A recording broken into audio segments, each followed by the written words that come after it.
या देवी सर्वभूतेषु मातृरूपेण संस्थिता नमस्तस्यै नमस्तस्यै नमस्तस्यै नमो नमः।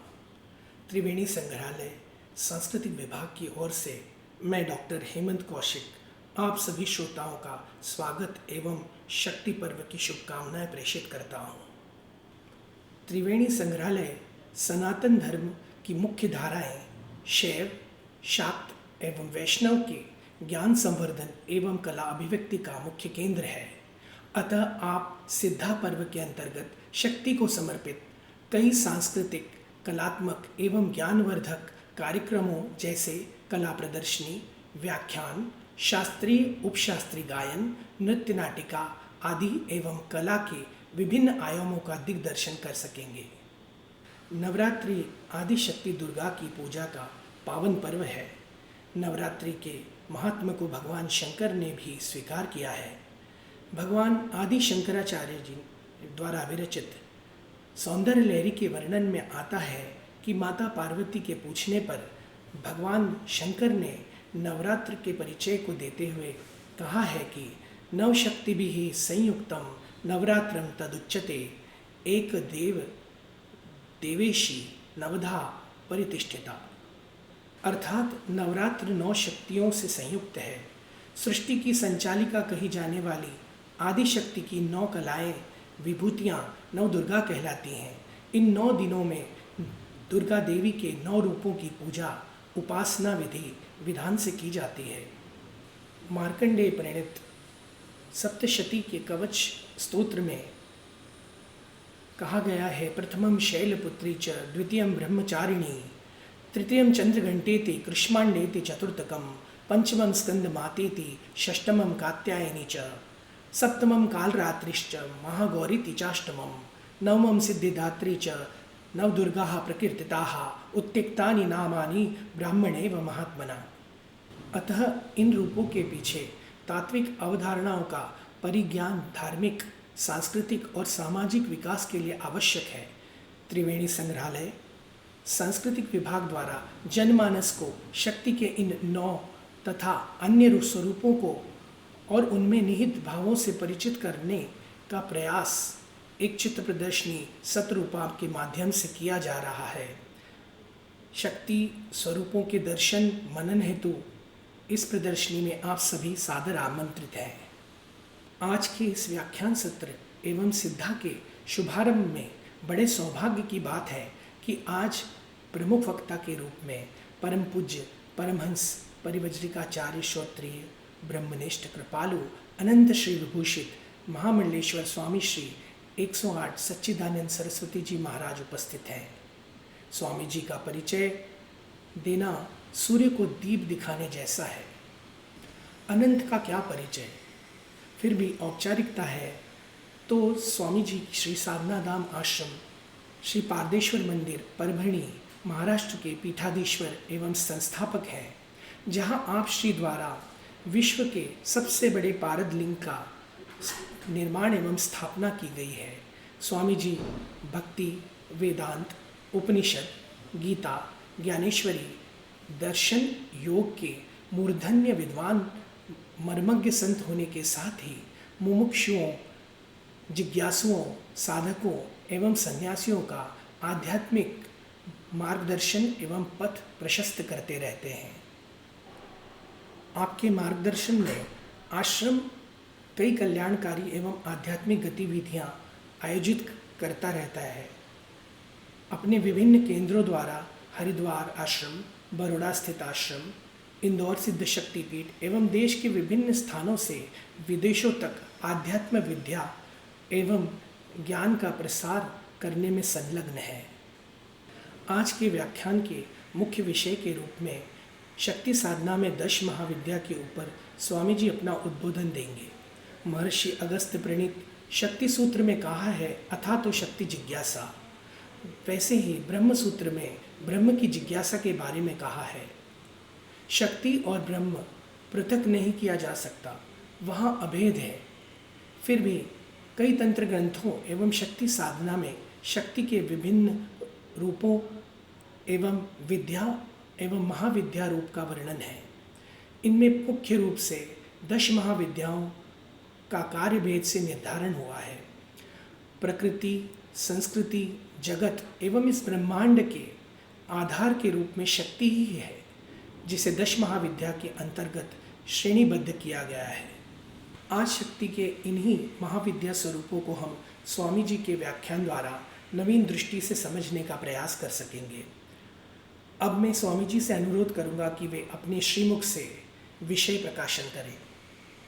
माध्यम जगद्व्यापिनी वीणा पुस्तकधारिणी अभयदां जड्डन्धकारापहां हस्ते स्फाटिकमालिकां विदधति पद्मासने संस्थितां वन्दे तां परमेश्वरी भगवती बुद्धि प्रदां शारदां या कुन्देन्दुतुषारहारधवला या शुभ्रवस्त्रावृता या वीणावरदण्डमण्डितकरा या श्वेतपद्मासना या ब्रह्मच्युतशङ्करप्रभृतिभिर्देवैः सदा वन्दिता सा मां पातु सरस्वती भगवती निःशेषजाड्यापहा सर्वमङ्गलमाङ्गल्ये शिवे सर्वार्थसाधिके शरण्ये त्र्यम्बके गौरी नारायणे नमोऽस्तुते। योऽन्तः प्रविश मम वाचमिमां प्रसुप्तां सञ्जीवयत्यखिलशक्तिधरस्वधाम्ना अन्यांश्च हस्तचरणश्रवणत्वगादीन् प्राणान्नमो भगवते पुरुषाय तुभ्यं प्राणान्नमो भगवते पुरुषाय तुभ्यं।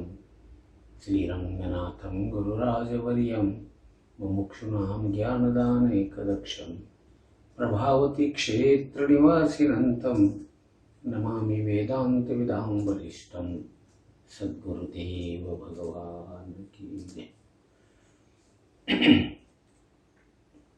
नवरात्रि का समय है। वर्षा ऋतु की समाप्ति तथा शरद ऋतु के आगमन कृत्यर्थ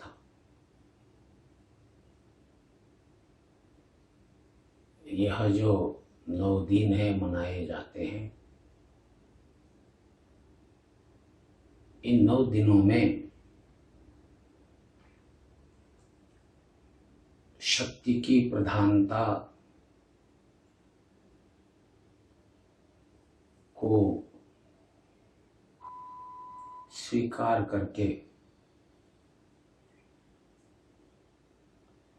शक्ति की पूजा, शक्ति का ध्यान और शक्ति का मनन, ये तीनों बातें की जाती हैं। वास्तविक शक्ति के 3 रूप है। एक है स्थूल रूप, दूसरा है सूक्ष्म रूप, तीसरा है कारण रूप।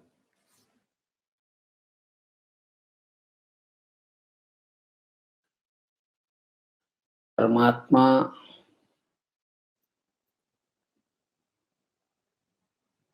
जो जगत रूप में, स्थूल रूप में, जगत रूप में जो है प्रकट हुआ है,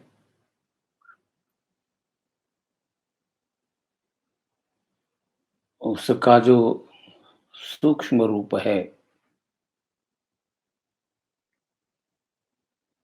वो ज्ञान स्वरूप है, और कारण स्वरूप जो है वह निरुपाधिक है। उसी तरह शक्ति का भी वही बात है। परमात्मा के उस स्थूल रूप को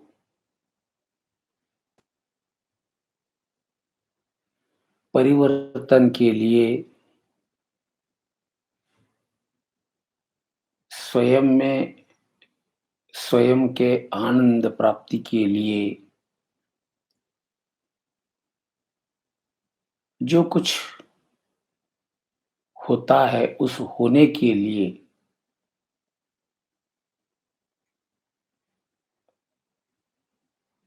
जो अधिष्ठान स्वरूप है वह शक्ति है। क्यों? तो अक्रिय तत्व जो है वह सक्रिय होता है। उस सक्रियता के लिए उसे जो अपने अंदर सक्रियता के लिए चाहिए क्रिया और होने के लिए जो अपने अंदर इच्छा चाहिए और उस इच्छा के लिए किसकी इच्छा किया जाए इसके लिए ज्ञान चाहिए। तो इन तो तीनों बातें जो है वह अक्रिय से तो नहीं है।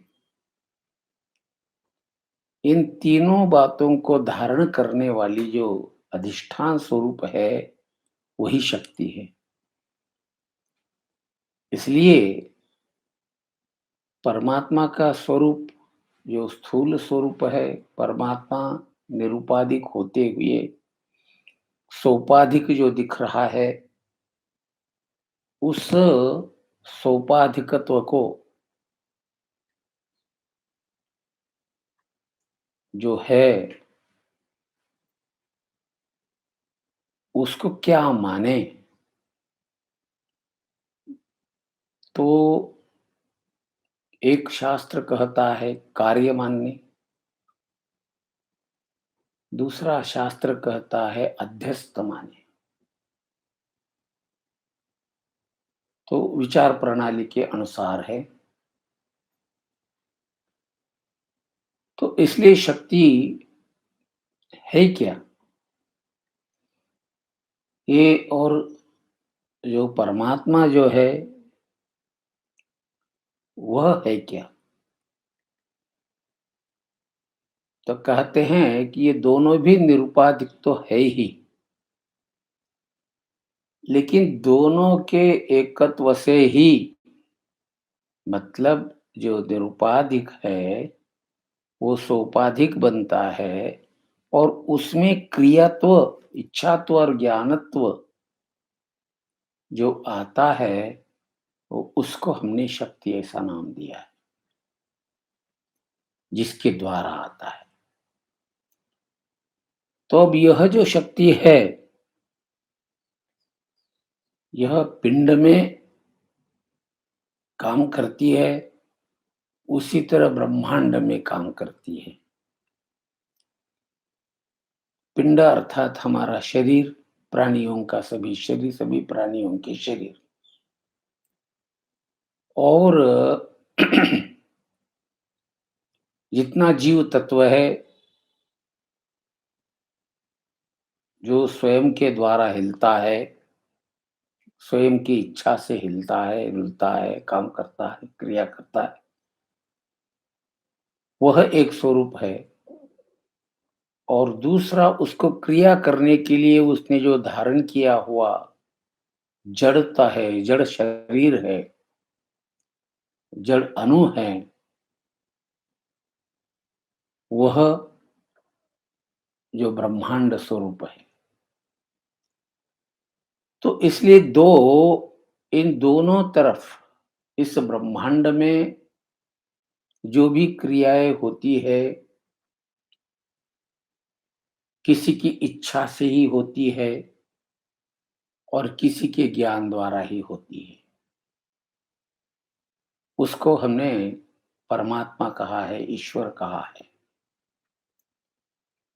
और उसी संपूर्ण ब्रह्मांड का एक अंश अर्थात ब्रह्मांड के मूल 5 तत्व जो है पंचमहाभूत, उन्हीं से बना हुआ एक अंश सभी जीव मात्र है।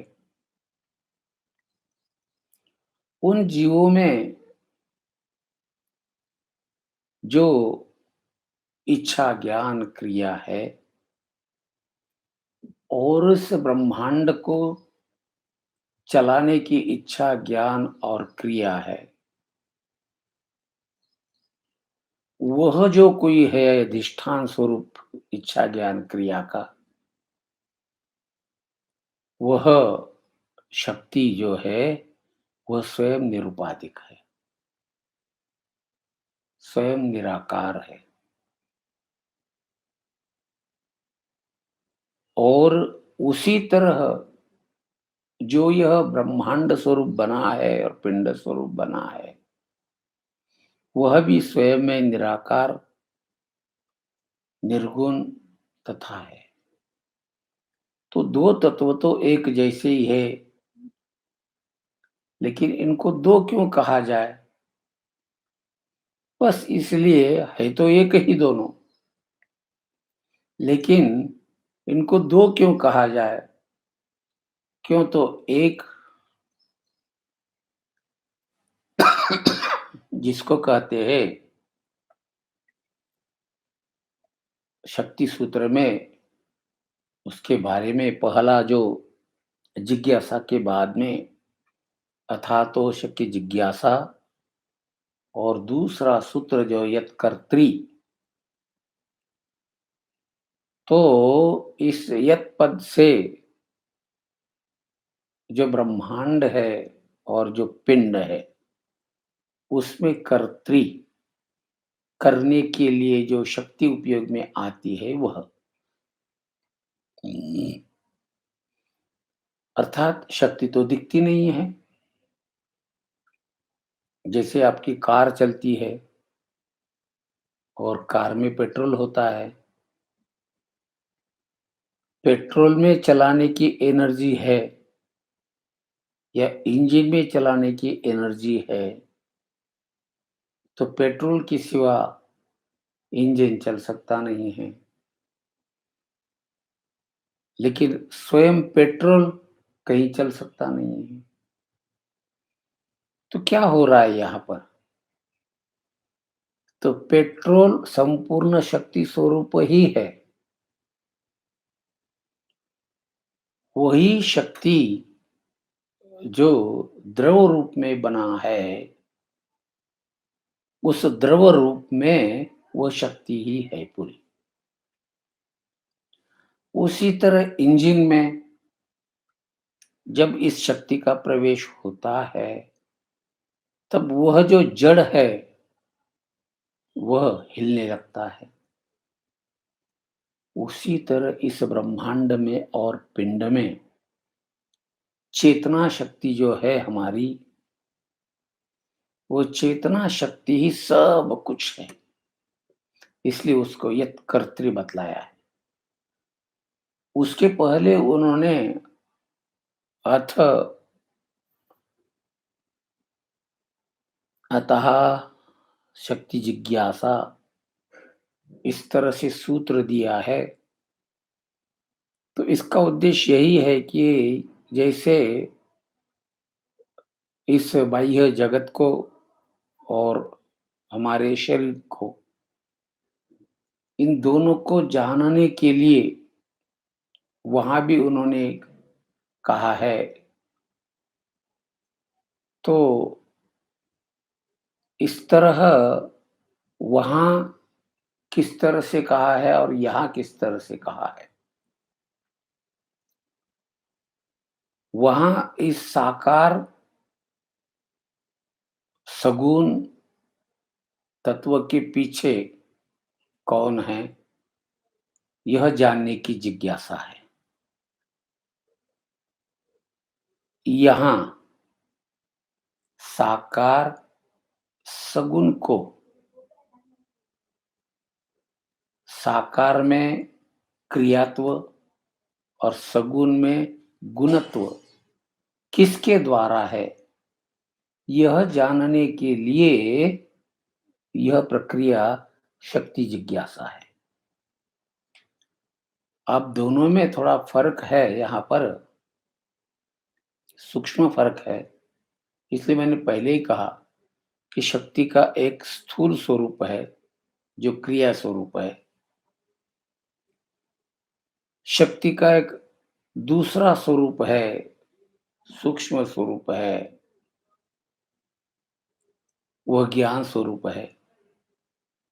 और शक्ति का तीसरा स्वरूप है कारण स्वरूप, वह है इच्छा स्वरूप है। इन तीनों को यथार्थ रूप से जान लिए आपने तो पता चलेगा कि इस साकार में क्रियात्व और सगुण में गुणत्व इन तीनों के द्वारा ही होता है। तीनों भी वहां पर काम अर्थात एक ही तीन रूपों में काम करती है शक्ति।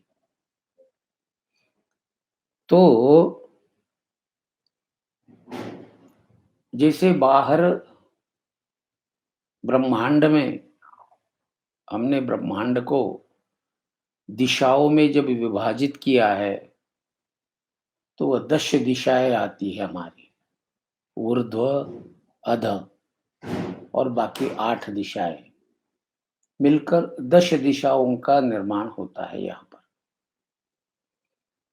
तो इस 10 दिशा क्या है, किस लिए बनाई गई है, किस लिए हमने मानी है, क्या कारण है मानने का, उसका कारण क्या है।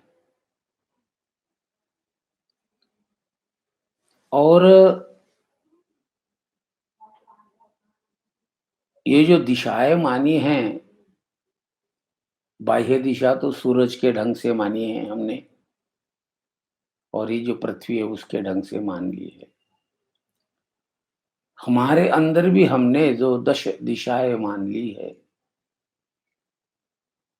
वह मानने का कारण यह है कि हमारे सामने, हमारे पीछे, हमारे दाहिने, हमारे बाएं, इस तरह से जो हमारे बाजुएं हैं, चारों की चारों बाजू, और ऊपर और नीचे,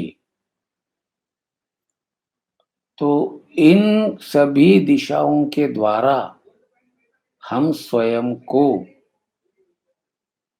प्रेरित करते हैं, हमारी इच्छा को प्रेरित करते हैं।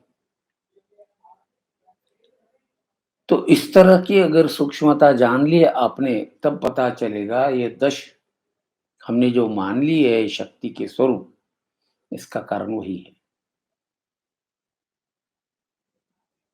अब ये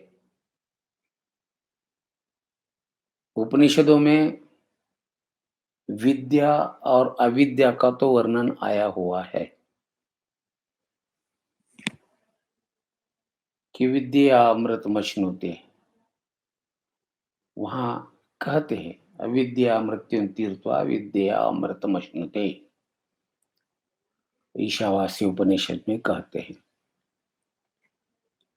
यहां पर शक्ति के बारे में जब कहा जाता है,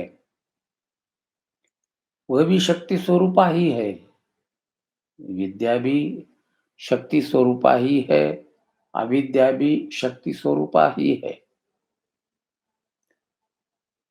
लेकिन इस विद्या और अविद्या के कारण स्वरूप जो है वह महाविद्याएं हैं। तो ये महाविद्याओं का प्रभाव जो है, हम आएंगे उस पर। पहले शक्ति के बारे में चिंतन करने के लिए हम देख रहे हैं कि शक्ति का पहला स्वरूप है जड़ में सक्रिय होना, जड़ पदार्थ को सक्रिय करना, ये पहला उसका स्वरूप है, स्थूल स्वरूप। मतलब जैसे इंजन जड़ है, पेट्रोल जड़ है, इन दो जड़ों तत्वों को सक्रिय करना। पेट्रोल में से एनर्जी बन रही है और इंजन स्वयं चलकर उसका यूज कर रहा है। ये दो जड़ तत्वों को चलाने वाली जो शक्ति है, उसको हमने शक्ति का स्थूल स्वरूप कहा है। ये स्थूल स्वरूप है, बाह्य स्थूल स्वरूप है। अब उसी तरह से ये सभी दूर है, सभी जड़ वस्तुओं में काम करता है यह तत्व। यह शक्ति सभी जड़ वस्तुओं में है। हर अणु में वह शक्ति है, हर कण में शक्ति है वह। बस इसका ज्ञान होना चाहिए, इसका उपयोग कैसा करना चाहिए, ये पता लगना चाहिए। हज़ारों सालों के बाद आज विज्ञान का युग आया है और इस विज्ञान युग में पहले कल्पनाओं के विश्व में लोग रहते थे। बहुत सारी कल्पना सृष्टि को देखकर उन्होंने की हुई है। हमारे पुराण आदि इसमें सभी वो कल्पनाओं का हम देखते हैं। तो वो कल्पना भी उन्होंने इस सृष्टि को देखकर है, पंछियों को देखकर, इनको देखकर, ये वो फिर अपने कल्पित पदार्थों में उन सभी कल्पनाओं को थोपकर उस कल्पित पदार्थों को कथा का रूप दिया। इस तरह से बहुत सारी संस्कृतियों में ऐसा हुआ है। आप ग्रीक संस्कृति देखिए या हमारी हिंदू संस्कृति देखिए, ये दोनों ही संस्कृति में आप देखोगे कि उनके कल्पना के अनुसार उन्होंने उन उन सभी शक्तियों को, सभी पदार्थों में शक्तियों को मान लिया है। उनका उनका उद्देश्य यह था कि सब पदार्थों में अपनी-अपनी शक्ति है। बस केवल एक कल्पना थी, लेकिन ये कल्पनाएँ बड़ी उज्ज्वल थी, ऐसे तो नहीं आती है। अब उस कल्पना को साकार कुछ लोगों ने किया होगा, लेकिन बहुत सारे लोगों को उन कल्पनाओं के साकार करने की शक्ति नहीं थी, योग्यता नहीं थी। आज के समय में हम देख रहे उन कल्पनाओं को साकार किया है लोगों ने और कर रहे हैं अन्य मार्गों से, अनेक मार्गों से। तो यह जो पदार्थ की शक्ति जो है, पदार्थ के अंदर जो सक्रिय होने की शक्ति है, जिसको एटॉमिक एनर्जी हम कहेंगे, यह जो शक्ति है, यह एक है शक्ति का स्वरूप। वो सभी जड़ पदार्थों में है। लेकिन इसके पीछे दूसरा स्वरूप अगर न हो, उसका पता नहीं चलता है। घटनाएँ घटती रहती है, पदार्थ बनते रहते हैं, बिगड़ते रहते हैं, सब कुछ होता रहता है। लेकिन ये क्यों होता है? यह जब मन में प्रश्न उपस्थित होता है किसी के, किसी प्राणी के, क्यों यह शब्द, कैसे, कब, कहाँ, इस तरह का उद्भव उसमें होता है, इन भावनाओं का उद्भव होता है, तब उसको पूरी करने के लिए वो खोजता है और उसकी खोज को हम कहते हैं ज्ञान।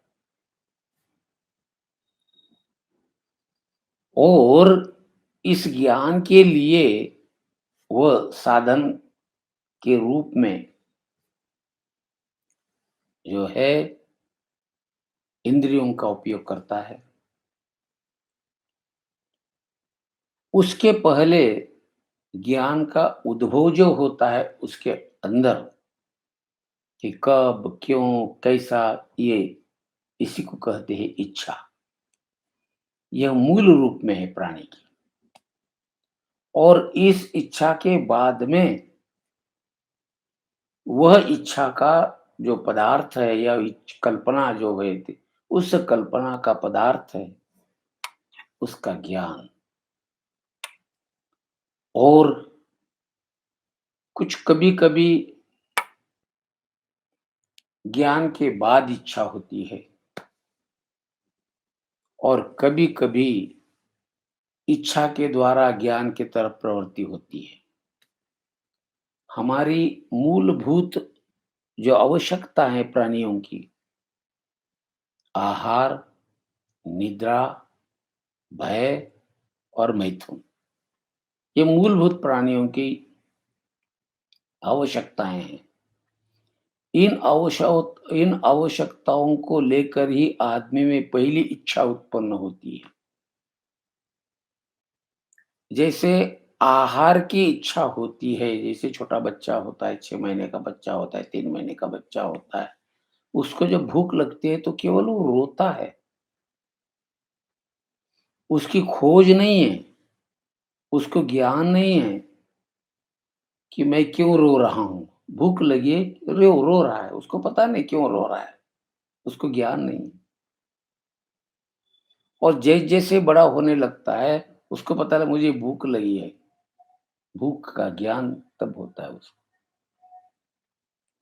मतलब यह है, पहले उस आवश्यकता के अनुसार जो भी इच्छा हो गई है, खाने की इच्छा जो है, उसके लिए क्यों रोना है उसको? पता नहीं, उसको ज्ञान नहीं। और जैसे ही बड़ा होता है तब कहता है मुझे भूख लगी है। तो मतलब है यहाँ पर कि यह जो मूलभूत आवश्यकता है हमारी, उसके लिए जो इच्छाएँ हमारे अंदर पैदा होती है और उन इच्छाओं की पूर्ति के लिए जो मानसिक प्रयत्न, व्यक्तिगत प्रयत्न किया जाता है और उसके लिए इंद्रियों का उपयोग किया जाता है, उसको कहते हैं ज्ञान। तो अब अगर ज्ञान का स्वरूप आपको पता चल गया, अर्थात हम स्वयं तो है ही, मूल में हम हैं और उसके बाद में हमारा साधन बन गया इच्छा का, उसको हमने नाम दिया है मन, अर्थात वृत्ति। अब उस वृत्ति के द्वारा हम में इच्छा की उत्पत्ति हो गई, ज्ञान की उत्पत्ति हो गई और उसके बाद क्रिया की उत्पत्ति हो गई। तो मतलब यह है यहाँ पर कि किस तरह से हम बनते गए। हम जो कुछ नहीं थे, तो कुछ हो गए। कुछ नहीं थे, सो कुछ हो गए। तो जो कुछ हो गए हैं, तो वो जो होने का है, वह जो ज्ञान है, वह ज्ञान ही क्रिया में प्रवृत्त करता है और इच्छा ही ज्ञान में प्रवृत्त करती है। 3 बातें एक बार ध्यान में आ गई हमारे, तब हमारे अंदर शक्ति किस तरह से काम करती है पता चल गया। अब ब्रह्मांड की शक्ति जो है, जिसको हमने ईश्वर कहा है, गॉड कहा है, जो भी, तो उसके अंदर भी यही जो हमारे अंदर है, वही उसके अंदर भी है। इसी तरह से हमने माना है उसको, इसी तरह से माना है कि एको हम बहुश्याम। वेदों में ऋषियों ने इसी तरह से माना है उसको। क्यों? तो ऋषियों का अर्थ है, आज उसको नाम दिया है हमने वैज्ञानिक या साइंटिस्ट। पुराने ज़माने में इन्हीं लोगों को ऋषि कहते थे।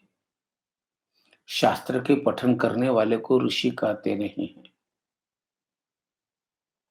तो ऋषि का मतलब ही है वैज्ञानिक, संशोधक, जो है मूल में जो प्रकृति है, उस प्रकृति के सभी अंशों को जानने की कोशिश करना, ये ऋषि का काम, और उसको प्रकट करना उसमें से। ते ऋषयः मंत्रद्रष्टारः, ये शब्द आया ही इसलिए कि ऋषि जो मनन करते हैं, उसको साक्षात रूप में ज्ञान से प्राप्त करना चाहते हैं। यहाँ दृष्टा, दृश्य आदि जो कहते हैं, ज्ञान के लिए कहते हैं। हमारे शास्त्रों में जहाँ प्रकाश प्रकाश प्रकाश ऐसा नाम देते हैं, तो हमारा प्रकाश का अर्थ है हमारे यहाँ ज्ञान है। हाँ, ज्ञान को ही हम प्रकाश कहते हैं।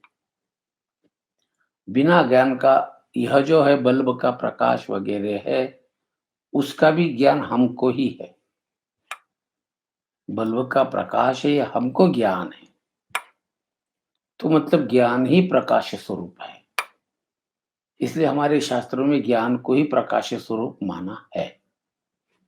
तो इसलिए जब प्रकाश और ध्वनि का संबंध आता है, प्रकाश और ध्वनि के बारे में कहा जाता है, तब यही बात आ जाती है कि प्रकाश का मतलब ही है ज्ञान, और ध्वनि का मतलब ही है इच्छा।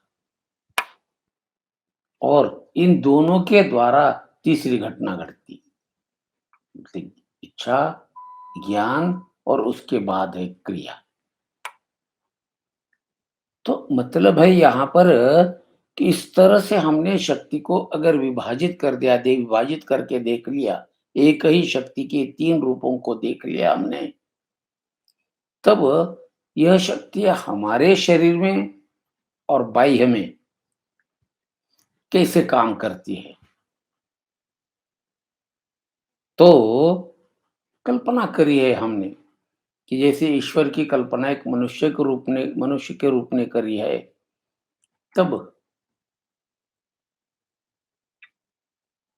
ईश्वर के सामने, ईश्वर के पीछे, ईश्वर के दाहिने, ईश्वर के बाएं, जब-जब ईश्वर इच्छा करता है, तो इच्छा का विषय तो पहले, जैसे कि सामने पदार्थ है, उसके लिए इच्छा होगी ईश्वर की। पीछे पदार्थ क्या है, इसके लिए जिज्ञासा होगी। दाहिने देखेगा, दाहिने तरफ पदार्थ क्या है, उसकी तरफ भी जिज्ञासा होगी। बाएं तरफ होगी और बाकी 8 दिशाओं में होगी, ऊपर तथा नीचे होगी। जैसे ईश्वर के बारे में हमने कहा है, और इसके लिए यह जो विद्या है, जो शास्त्रों के द्वारा, आपके द्वारा, विज्ञान के द्वारा प्राप्त होती है, यह विद्या है। इस विद्या का उपयोग होता नहीं है। तो ईश्वर के अपने अंदर से ही उसको सूचना देने वाली जो शक्तियाँ है, वही उनको उसी तरह से अपने 10 दिशाओं से उसको वह देती है। इसलिए हमने इन दश महाविद्याओं का, अर्थात 10 शक्तियों का सूक्ष्म रूप मान लिया है। जैसे अविद्या का स्थूल स्वरूप, अविद्या यह स्थूल स्वरूप है, विद्या यह सूक्ष्म स्वरूप है, और महाविद्या यह कारण स्वरूप है। अविद्या एक ही है, विद्या के अनेक भेद मान लिए इन्होंने, क्या? लेकिन इसी तरह महाविद्याओं के हमने स्रोत माने हैं, जिसके द्वारा ये महाविद्याएं प्रकट होती है। परमात्मा को यह जो सृष्टि स्वरूप है, इस सृष्टि स्वरूप बनाने के लिए स्वयं के अंदर से जो शक्ति का प्रकट होना है, और उनके द्वारा उसमें इच्छा ज्ञान क्रिया की उत्पत्ति होना है, और इसके द्वारा ये संपूर्ण ब्रह्मांड परमात्मा ने अपने में धारण किया है या स्वयं बना है। लेकिन इसको क्रिया रूप में जो लाता है जीव, उसका उसी का एक अंश जीव है, हर जीव है। तो कुछ जीव जो है प्रकृतिस्थ होते हैं, प्रकृति के अनुसार ही चलते हैं, प्रकृति की आज्ञा से ही चलते, अथवा प्रकृति के बाहर जा सकते नहीं वो। लेकिन उसमें एक जीव मिला है जिसको कहते हैं मनुष्य।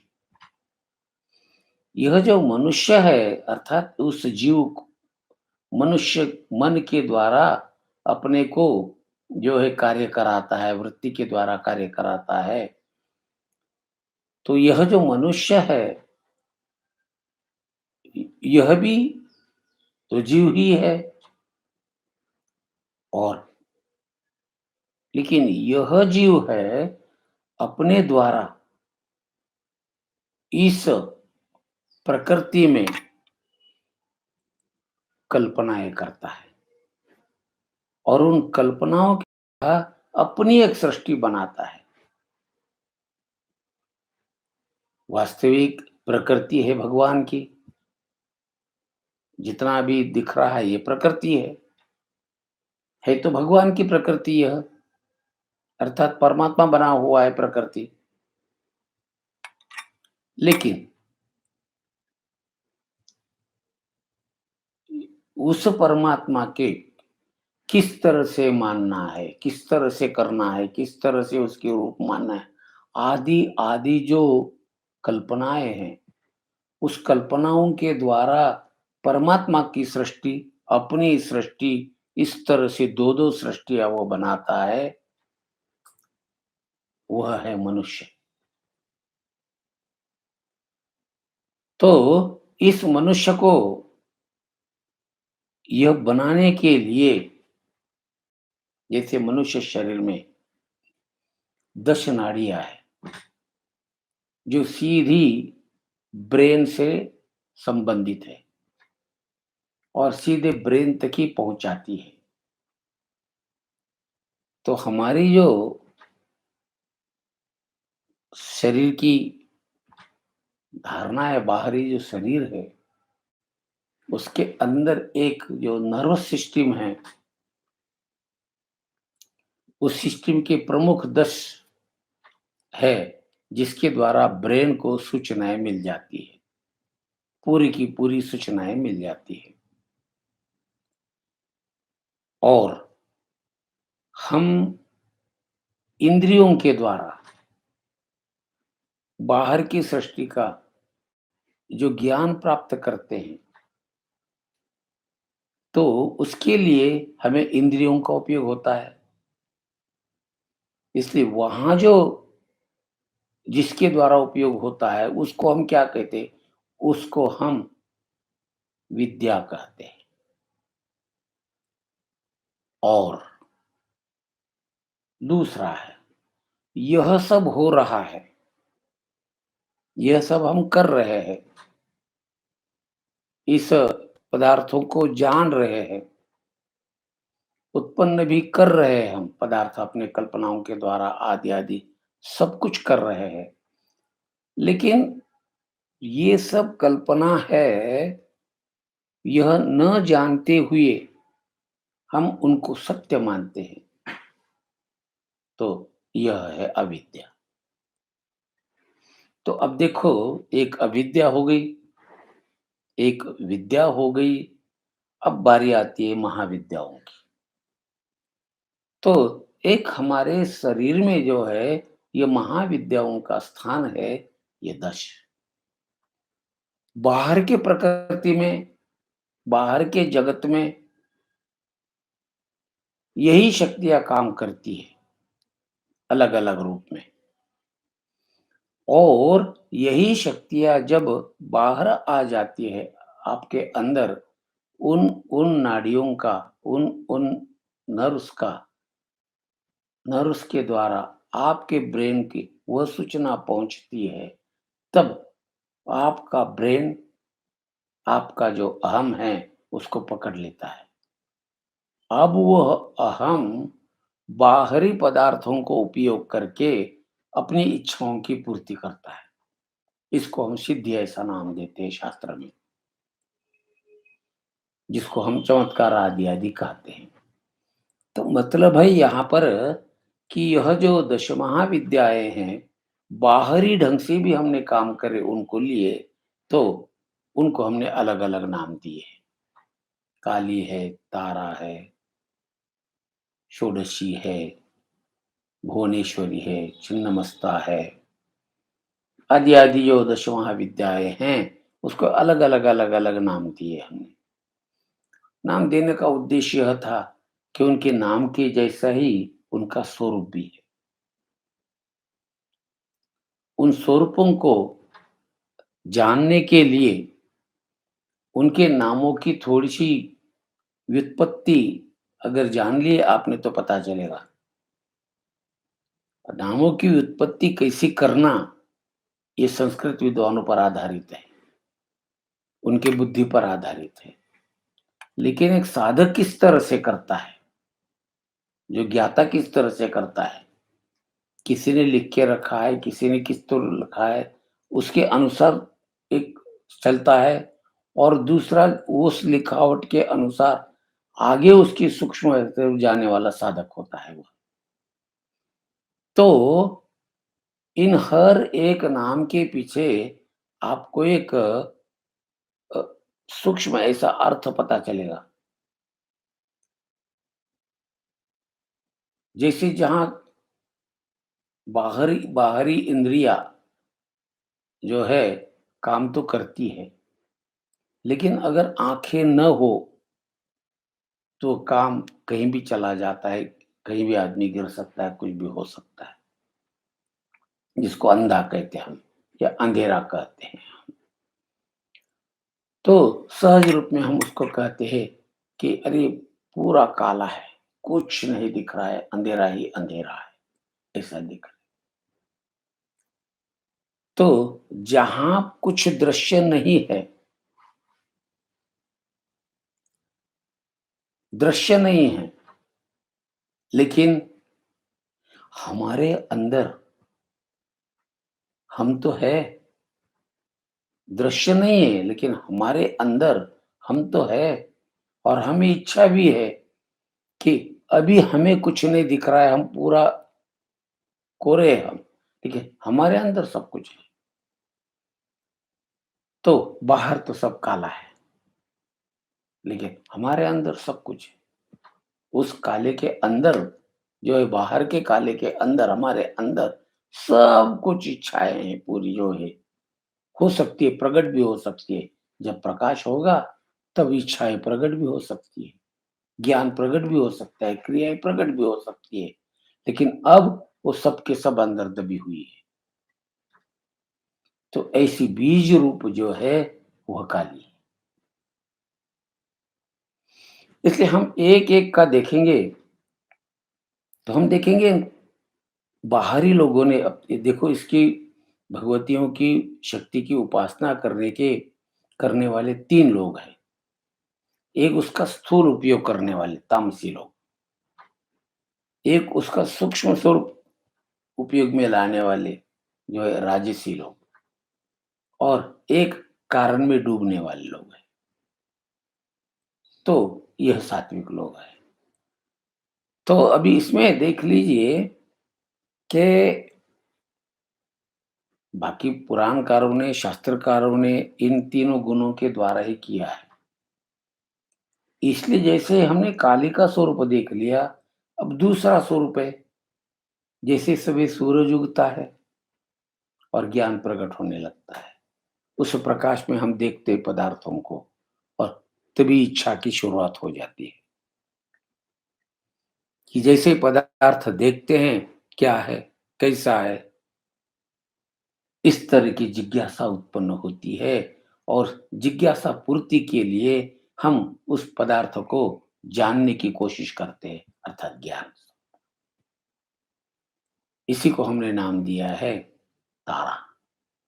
बाहरी ढंग से जो है वही तारा है, जो प्रकाश स्वरूप है।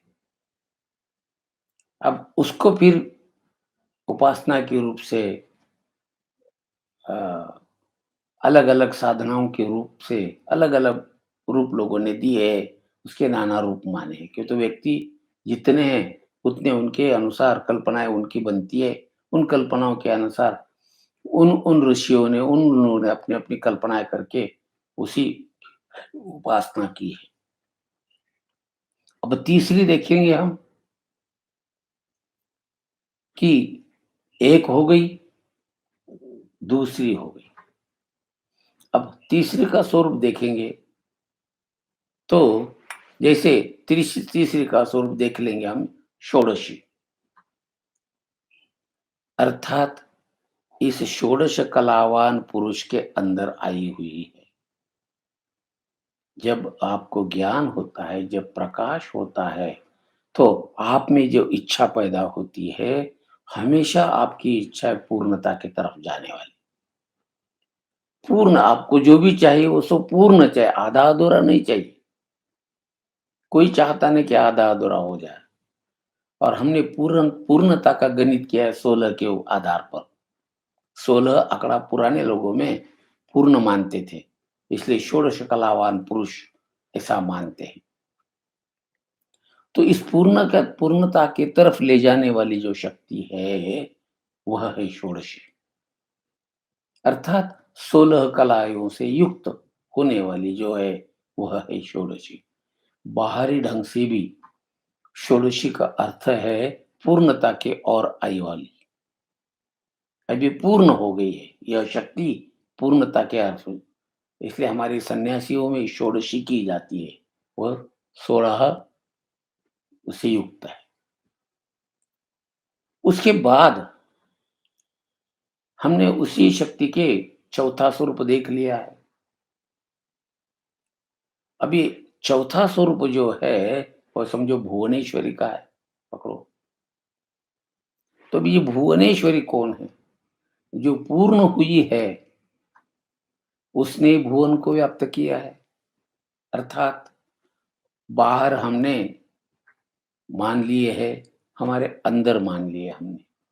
हमारे शरीर के अंदर भुवन मान लिए हमने 14, अर्थात 14 संवेदनाओं को द्वारा हमारे तरफ आने वाली शक्तियां, उसको कहते हैं 14 भुवन, हमारे शरीर के अंदर। और बाहर भी हमने 14 भुवन मान लिए हैं। ऊपर के 14 7 भुवन, नीचे के 7 भुवन, इस तरह से कल्पना की हुई है। लेकिन उसका मूल अर्थ है सबको व्याप्त करने वाले, सबके ऊपर अपने जो है सबको यथार्थ रूप में समदृष्टि से देखने वाली, समदृष्टि से देने वाली, वो भुवनेश्वर। उसके बाद आती है आप अपने स्वरूप को जानने वाले, आपके स्वरूप की तरफ जा रहे हो, आप जाना चाहते हो और इन सबसे अलग होना चाहते हो, तब आती है। इसके लिए क्या करना पड़ेगा? आपने जो कल्पना के लिए, जैसे जैसे काली के बाद जैसे उदय हुआ, सूर्य का प्रकाश का उदय हुआ, तब तारा के द्वारा आपने जो इच्छाएं प्रकट की, सभी इच्छाओं से निवृत्त होकर आप स्वयं अलग होना चाहते हो इससे, तो पहले आपके अहम को काटना पड़ेगा। तो फिर इसके लिए हमने छिन्न मस्ता का स्वरूप मान लिया है कि जो अपने अहम को बलि दे सकता है, वही योगारूढ़ हो सकता है। जब तक आप अपने अहम की बलि दे सकते नहीं हो, तब तक आप योगारूढ़ नहीं हो सकते। योगारूढ़ का लक्षण ही बतलाया है कि जैसे ही आपका अहम निवृत्त हो गया, आप शांत हो गए। आप में शम आ गया, शम का अर्थ वही है, योगारूढ़ से तस्यैव शम कारण उच्यते। यदि शम जरूरी है, वहां पर शांति जरूरी है। शांति तभी आ सकती है आप अपने अहम को निवृत्त करोगे तब। इसलिए हमने छिन्न मस्ता का बाहरी स्वरूप इस तरह से मान लिया है। लेकिन अंतर में भी आप देख लेंगे, तो जब आप योगारूढ़ होने का है, तो पहले समत्व का आपको जो प्राप्त करना पड़ेगा। जो आपने देखा होगा, आचार्य शंकर की कथा आपने सुनी होगी। उन्होंने वेदांत के डिंडिम बजाया था और जो है ज्ञान का डिंडिम बजाया कि ज्ञान ही प्रमुख है। उस ज्ञान के द्वारा ही आप उस परमात्मा से एक स्वरूप बन सकते हो, ऐसा उनका कहना था। लेकिन बाकी था थोड़ा कुछ। तो समत्व नहीं आया था।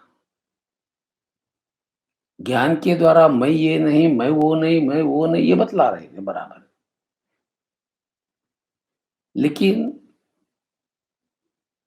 मैं भी सबके जैसा ही हूँ, यह मानने के लिए तैयार नहीं थे कि मेरा शरीर भी अन्य शरीरों के जैसा ही है, यह मानने के लिए तैयार नहीं थे, शरीर में बैठे हुए थे। इसलिए शरीर का जो अहम था, उस अहम को निवृत्ति के लिए उनको चांडाल रूप में कहते हैं कि भगवान ने दर्शन देकर उनका वो अहम भी निवृत्त करा लिया। तो मतलब है यहाँ पर इस तरह से वो जो रूप है, वो हमने मान लिया है। यह है एक। अब इसको आप अगर हमारे अंदर के नाड़ियों की तरफ देख लेंगे, 10 नाड़ियाँ हमने बतलाई थी, इनको भी इसी ढंग से आप देख लीजिए कि हर एक जो नाड़ी है आपकी इसी तरह से काम करती है। एक नाड़ी ऐसे हमने जैसे पुरीतत नाड़ी है और दूसरी है हिता नामक नाड़ी है। अब देखो, अब ये एक पुरीतत नाड़ी है, दूसरी हिता नामक नाड़ी है। ये पुरीतत नाड़ी में आप जब प्रवेश करते हो, आपका अहम जब प्रवेश करता है, तब आप निद्रा में चले जाते हो। और जब हिता नाड़ी में आप प्रवेश करते हो, तब आप कोई भी आपके सामने कुछ भी न हो, फिर भी आप अपनी कल्पना के द्वारा सब कुछ कर सकते हो सृष्टि उत्पन्न, जिसको हम सपना कहते हैं। जैसे हमारे अंदर ये 2 नाड़ियाँ ब्रेन की तरफ जाने वाली है और हमारा अहम जब ब्रेन की तरफ जाता है, तब इन नाड़ियों में अगर उस ब्रेन ने प्रवेश किया, हमारा अहम ने प्रवेश किया, तो यह घटना घटती है। उसी तरह अन्य नाड़ियाँ हैं हमारी, बहुत सारी नाड़ियाँ हैं, उसके स्वरूप अलग-अलग है, उसका अभ्यास बहुत है, लेकिन है यह। उसके बाद की आती है सुंदरी, अर्थात हमारे जो 3 पूर है, स्थूल, सूक्ष्म और कारण। एक स्थूल पूर है, मतलब एक शहर होता है, शहर के 3 भाग होते हैं उसमें। तो एक है बाहर का भाग, दूसरा है अंदर का भाग और तीसरा है उसके अंदर का भाग।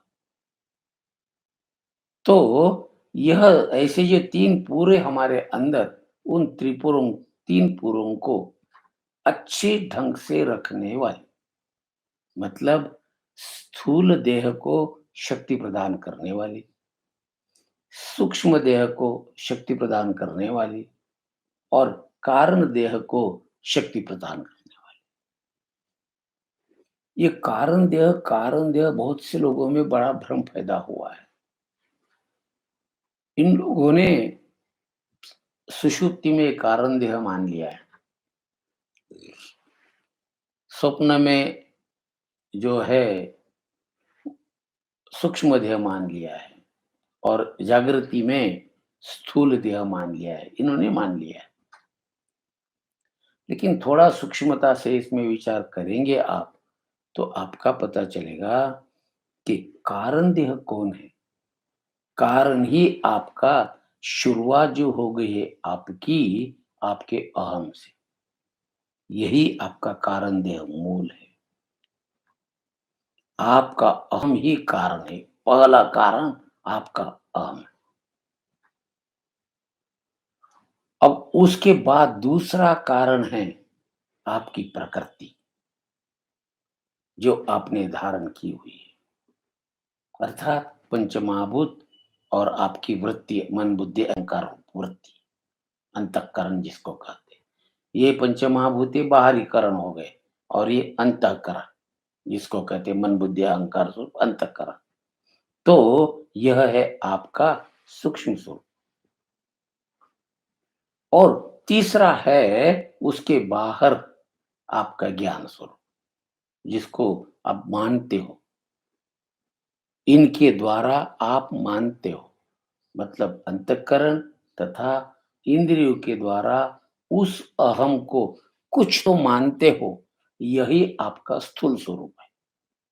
इसको अगर अच्छी ढंग से जान लिया आपने, तब पता चलेगा आपको ये त्रिपुर है आपके, और ये तीनों पुरों को शक्ति देने वाली जो है, वह एक है, शक्ति का एक भाग। उसको हमने नाम दिया है त्रिपुर सुंदरी। तीनों पुरों को शक्ति देती है वो।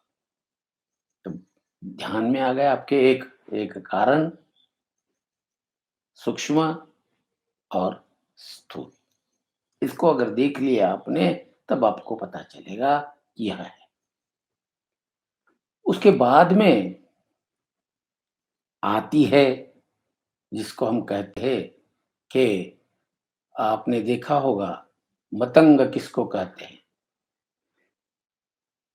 मातंगी, मतंग, है ना? तो जैसे हाथी को बोलते हैं मतंग। हाथी का शरीर जैसा व्यापक होता है, सबसे बड़ा होता है। उसी तरह आपके अंदर एक बड़ा होने की शक्ति है, सापेक्ष। हाथी का शरीर दूसरे प्राणियों के सापेक्ष बड़ा है। इसका मतलब ये नहीं कि वो इससे बड़ा है, पहाड़ से बड़ा है, ऐसा तो नहीं।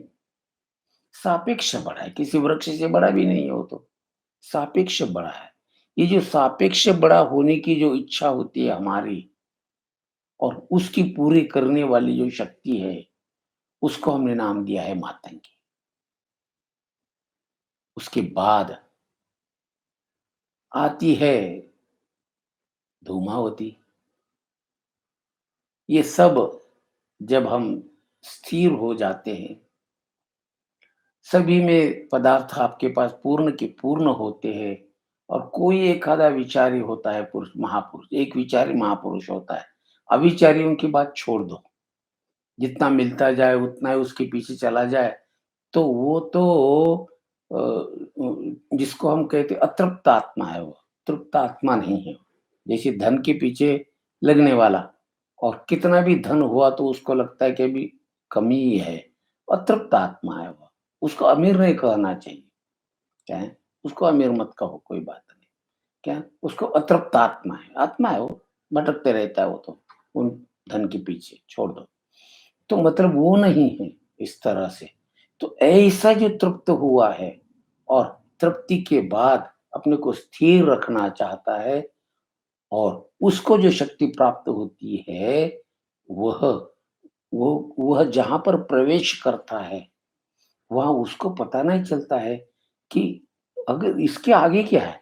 मैं पूर्ण तो हुआ हूँ, मुझे इसकी किसी की भी इच्छा नहीं है सब, इस धुएँ में मुझे कुछ नहीं समझ रहा है। अब इस सभी पदार्थों में, इनमें, इच्छाओं में, इसमें मुझे कुछ समझ में नहीं रहा है। लेकिन मैं इस इनको कुछ चाहता नहीं हूँ, इन सब में से कुछ नहीं चाहिए मुझे। ये उसकी इच्छा है। वह उसकी इच्छा पूर्ण करने वाली है धूमावती। और सबका, आपके स्थूल पदार्थ, जितने स्थूल इच्छाएँ, उसको पूरी करने वाली शक्ति है, वह है कमला, अर्थात महालक्ष्मी। तो इस तरह से दश महाविद्याओं का स्वरूप आपके शरीर के अंदर कौन-कौन से 7 इंद्रियों के साथ जुड़ा हुआ है, या कौन-कौन से शरीर के भागों से जुड़ा हुआ है, कहाँ-कहाँ इन शक्तियों के हार्मोन्स होते हैं आपके, जिन हार्मोन्स के द्वारा वह प्रेरणा आपको मिल जाती है, और आप उसकी तरफ प्रवृत्ति आपकी हो जाती है। ये आपको पता नहीं है, ये तो किसी गुरु को ही पता चलेगा कि आपके अंदर कौन-सी शक्ति वास कर रही है, और किस शक्ति को प्रेरणा देनी चाहिए। यह किसी गुरु को पता चलता है। आपको पता चला तो आप महाभाग्यवान हो, और सीधे आप योगारूढ़ हो सकते हो। अगर नहीं है पता, तो योग्य ऐसे किसी महात्मा, ऋषितुल्य महात्माओं से मिलिए, और उनके द्वारा पता लगाइए कि हाँ, वास्तविक मैं ऐसा करता हूँ, मैं यह ऐसा-ऐसा हूँ। आपका पूरा स्वरूप बतलाइए, आपकी सभी इच्छाएँ बतलाइए, आपके सभी स्वभाव बतलाइए, पूर्णतः बतलाइए, उघाड़ दीजिए अपने को, और फिर उनसे सुनिए, तब आपको पता चलेगा कि हाँ, आपको यह शक्ति चाहिए। उस शक्ति के द्वारा ही आप अपने में स्थिर हो सकते हो, अन्यथा नहीं। यही इस हमारी शक्ति का मूल स्वरूप है। इसलिए भगवान ने कह दिया पहले सूत्र में, जो इसकी जिज्ञासा करो। कौन जिज्ञासा करेगा? जिसमें समत्व आया है बाहर की सृष्टि के द्वारा, वही शक्ति की जिज्ञासा करेगा। जिसमें बाहर की सृष्टि में समत्व नहीं आया है, समता नहीं आई है, चाहे स्थूल में हो, सूक्ष्म में हो, कारण में, किसी में भी समता नहीं आई है, वह कभी भी शक्ति की ओर नहीं मुड़ सकता। बाकी फिर शक्ति के जो परमात्मा के साथ जुड़े हुए जितने स्वरूप है, उनके साथ वह जुड़ सकता है। उनके साथ जुड़ने का मतलब मैंने बतलाया, बाहरी स्वरूप है यह। और अपने अंतर के साथ जुड़ने का स्वरूप ही मूल शक्ति की जिज्ञासा है। इसलिए उसके लिए उन्होंने शब्द ही लिया है, यत् कर्त्री, जो केवल कर्त्री है, जो इस परमात्मा को इस जगत रूप में करती है। जगत रूप में करने होने के लिए जो है स्वयं उसके साथ मिली हुई है। वह और वह दोनों अलग तो है ही नहीं है, दोनों भी निरुपाधिक है। वह उनके साथ मिली हुई है, किस लिए? एको हम बहुश्याम, उसकी इच्छा स्वरूप बनी है, फिर उनके साथ मिलकर इच्छा स्वरूप बनी है, ज्ञान स्वरूप बनी है और क्रिया स्वरूप भी बनी है। अब परमात्मा जैसा भी बने, उसमें ये तीनों रूप में वह रहती है। शक्ति का पहला स्वरूप हमने बतलाया है अभी, कल हम दूसरा स्वरूप लेंगे। ओम पूर्णमदः पूर्णमिदं पूर्णात् पूर्णमुदच्यते पूर्णस्य पूर्णमादाय पूर्णमेवावशिष्यते। ओम शांति शांति शांति। सांस्कृतिक विभाग वक्ता के रूप में श्री स्वामी सच्चिदानंद सरस्वती जी का आभार व्यक्त करता है। साथ ही आप सभी विद्वज्जन एवं श्रोताओं का बहुत बहुत आभार। हम डॉक्टर भावना व्यास जी का आभार व्यक्त करते हैं, जिनके निजी प्रयासों द्वारा यह आयोजन सफल हुआ एवं स्वामी जी का उद्बोधन हमें सुनने को मिला। धन्यवाद। शुभ नवरात्र।